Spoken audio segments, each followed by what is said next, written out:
So hey there, coming to you live from the Ortega studio in Sunny Slope, Arizona, and we are having a little party tonight. It's been a long time since we've gotten together and shared a meal, and the Ortegas are cooking for us, and we're having special cocktails, and there's going to be a fun photo session later. But tonight I just want to interview all the artists that are here and just ask them silly questions so you can get to know them, and we're just going to have fun talking to the artists, so let's do it.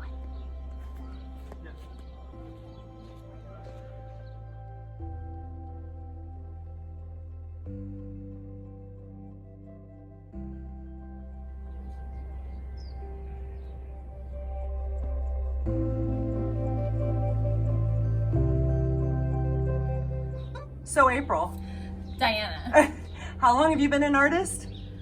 since I was 4. Awesome.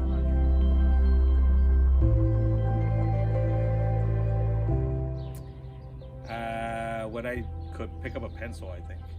Really? So super young. It was bad. It was Now bad? that I see it, it was terrible, but but I did it. You had fun with it. Oh, for sure.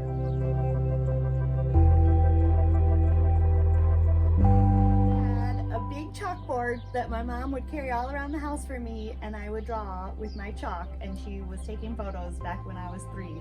That's cool.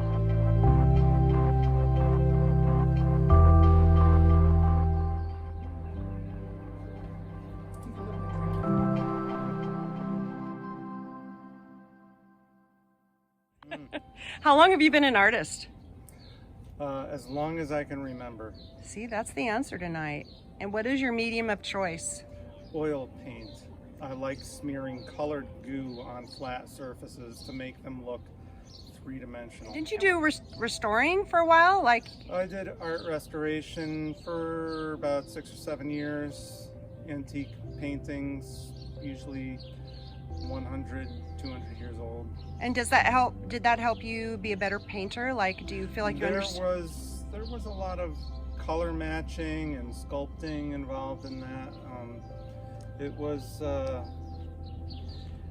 was eye-opening in that it showed me what happens to art over time. You know, the pitfalls, don't do this, don't do that, sort of, you know, cautionary tales when you see paintings fail. That's good information. Does creativity run in your family? Yes, So who else is creative in your family? everybody. But the person that, believe it or not, I had an uncle that was in prison that used to send me drawings that were kind of raw, but they were interesting. I was a little kid and I enjoyed them. And then my mom, she did from wedding cakes to flower arrangements to anything. But that picked up an actual brush, I'm the only one in both sides, my mom's side and my dad's side of the family, that does it. Very cool. Well, your work is beautiful, Hector. Thank you. Thank you very much.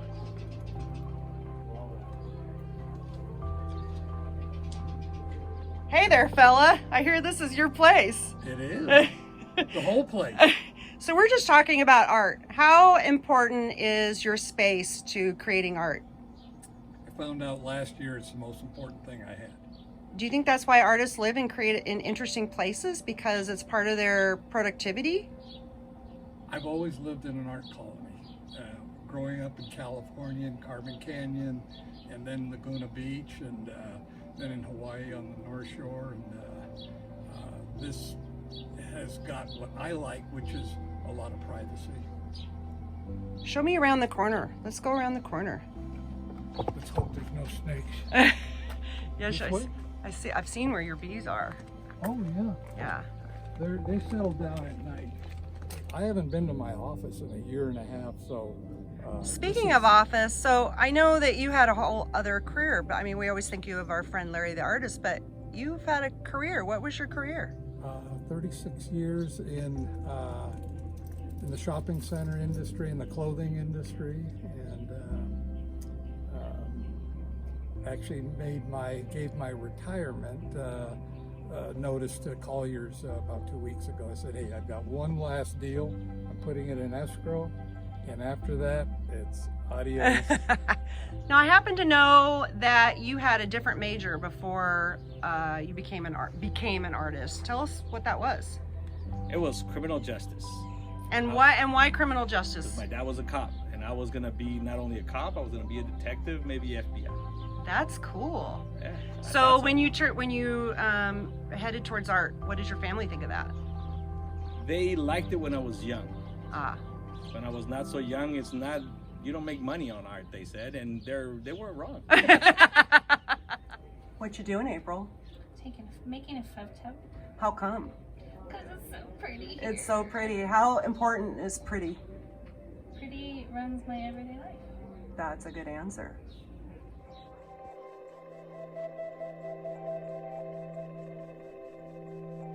The sun is at its best late in the afternoon, and it's a fantastic place. How for important cocktail is hour. a setting or a place in being creative? Well, what's important, I think, is to change your setting or place from time to time. It's the transfer of oneself from here to there. Wherever here and there are defined, the fact that they're different stimulates creativity.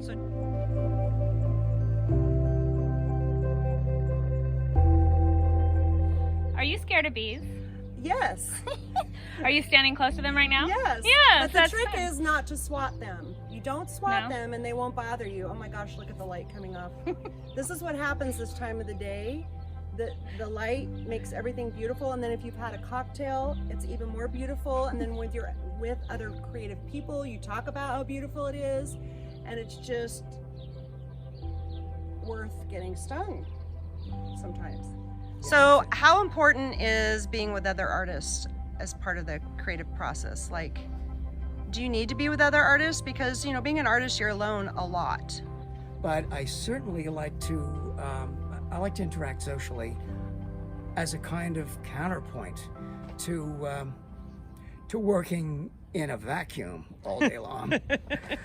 Because we do, don't we? We spend a lot of time alone. Yes. Yeah. Man, I think it's because nobody understands us and we're very alone in our heads and our concepts a lot. So to get together with people that kind of understand what being a creative is like is helpful.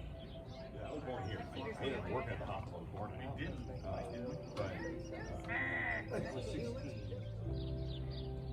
Diana, if you could be an animal, what animal would you be?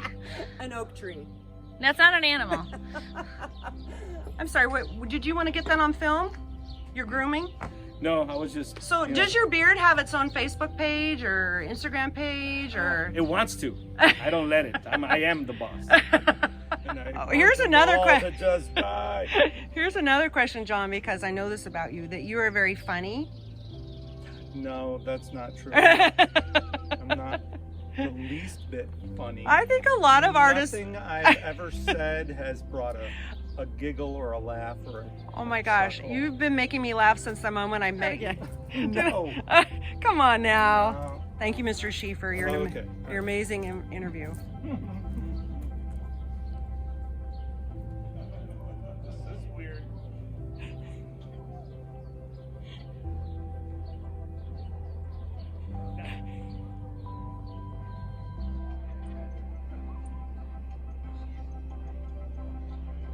How satisfying are commissions in your work? Commissions are half of my work. They're Really? very satisfying. Really? Yeah. Do you enjoy, well, you're a people person, so you enjoy collaborating with the collector to create their vision? Yes, I do. I like to go and meet them in their homes and see how they decorate, what color usage they have, and meet the animals or whatever that I'm going to be painting in the future and see how we can collaborate together to make it something unique for them. What if they ask you to do something that's outside your box of comfort? Then what? Usually I do it. That's so great. If it's way outside of my comfort zone, I will tell them I'm not the right artist for them. Gotcha. Gotcha.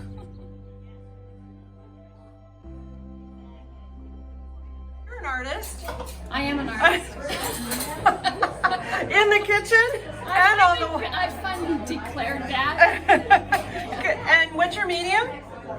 Well, right now it's cold wax and oil. Oh, and your work is so expressive. Has it always been very free and loose? No. No. No, I've spent the past 25 years being very tight and representational. And now you're loosening up. Breaking away from that.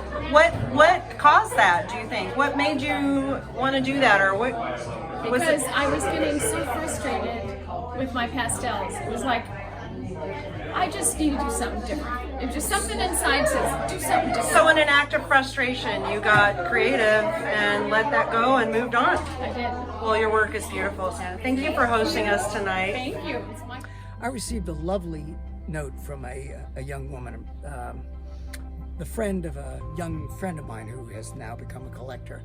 Beautiful, very effusive note from her telling me how much she loves my work and how she'd like to save it to buy a rather large, substantially expensive painting. And I answered her by explaining to her that as an artist who works alone a lot of the time and certainly spends at least some amount of time mired in self-doubt, as we all do, it was absolutely wonderful to hear such an expression of an emotional expression from her, connecting to my work, to tell her that it's a way of reaching out and touching somebody else figuratively after working alone for a long That's periods of time. cool. No artist doesn't like to hear how talented they are, and anyone who says that they don't like it is lying. I remember seeing an actress who I'd seen in a play the night before, sitting on the subway some years ago. She had a starring role, and she was sitting down with a bouquet of flowers. And I thought to myself, it was left brain, right brain in conflict. Do I breach this vacuum of silence that we all subscribe to in New York, and reach out and tell her that I'd seen her in this off-Broadway production, and tell her how wonderful I thought What did you do? I sat there in a rage, left brain, right brain rage, for 5 subway stops until I finally was thinking, I'm going to get up the nerve to just go across and tell her that I thought it was a wonderful show. And what artist wouldn't appreciate that? Absolutely. And in the time that I was raging, she got up and left. So this is just one I always like to ask. If you could have any kind of car, doesn't matter how much it cost, and you could race down this hill at the end of this night in this groovy car that you've always wanted, what would it be? I'm gonna go with the modern answer right now, and that's those beautiful Teslas. Oh, they're so pretty. Okay, I won't hold that against you. A 1969 black Camaro, hardtop, full chrome, dark interior, 5-speed. Awesome. You'd get a ticket on the way home, girl. Yes, I would. I'm sorry, what kind of Mustang? A 65. I put a 65. Yes, not a 75. Let's get that straight. It's the 65. Well, maybe some year I'll meet you at Bear Jackson and we'll get you one. Maybe. So, Mr. Schieffer, if you could have any kind of fancy, used, old, brand new car. Tesla. Tesla? Yes, because I want that full self-driving thing to take me home so I don't have to drive. Fantastic. I love it. Been waiting for that. So you don't need to be in control? Not when it comes to driving. That's not what Let I've the heard. computer do it. 47 Woody. Why a 47 Woody? Because I had the greatest time in a 47 I Woody. bet you did in Hawaii. Well, high school, Yeah. you know, and getting a license and surfing and That sounds amazing. dating and all that stuff. What color would it be? Well, it was yellow body style and then a lot of wood on it. So Very nice. You'd look pretty good in that car, Larry. What would it be? It would be the car that I drove here with. Wow. Yes. Which is? I have an old, not very broken down, but certainly not very attractive, 2004 model Nissan, very underpowered, but very analog. It's not a rolling iPhone, and it was a gift to my wife and me from her father. And I still keep his Virginia handicap license plates underneath the back So, seat. David, you're a little sentimental. I guess so in Well, that's what terms makes of this car. that's what makes you a great artist. Thanks, David. So you're interviewing artists and I get to interview you right now. and you're asking all these fun questions, but you haven't asked anybody what their favorite dance move is. Do you have a favorite dance move? Oh, that's easy, the robot. Let's see it. Maybe later.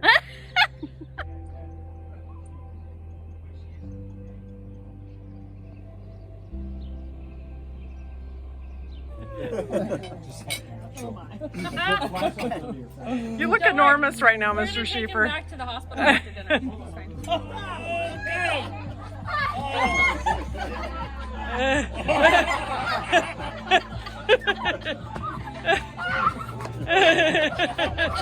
This isn't what I had in mind at all. This is a new So you just have to refresh them? Yeah.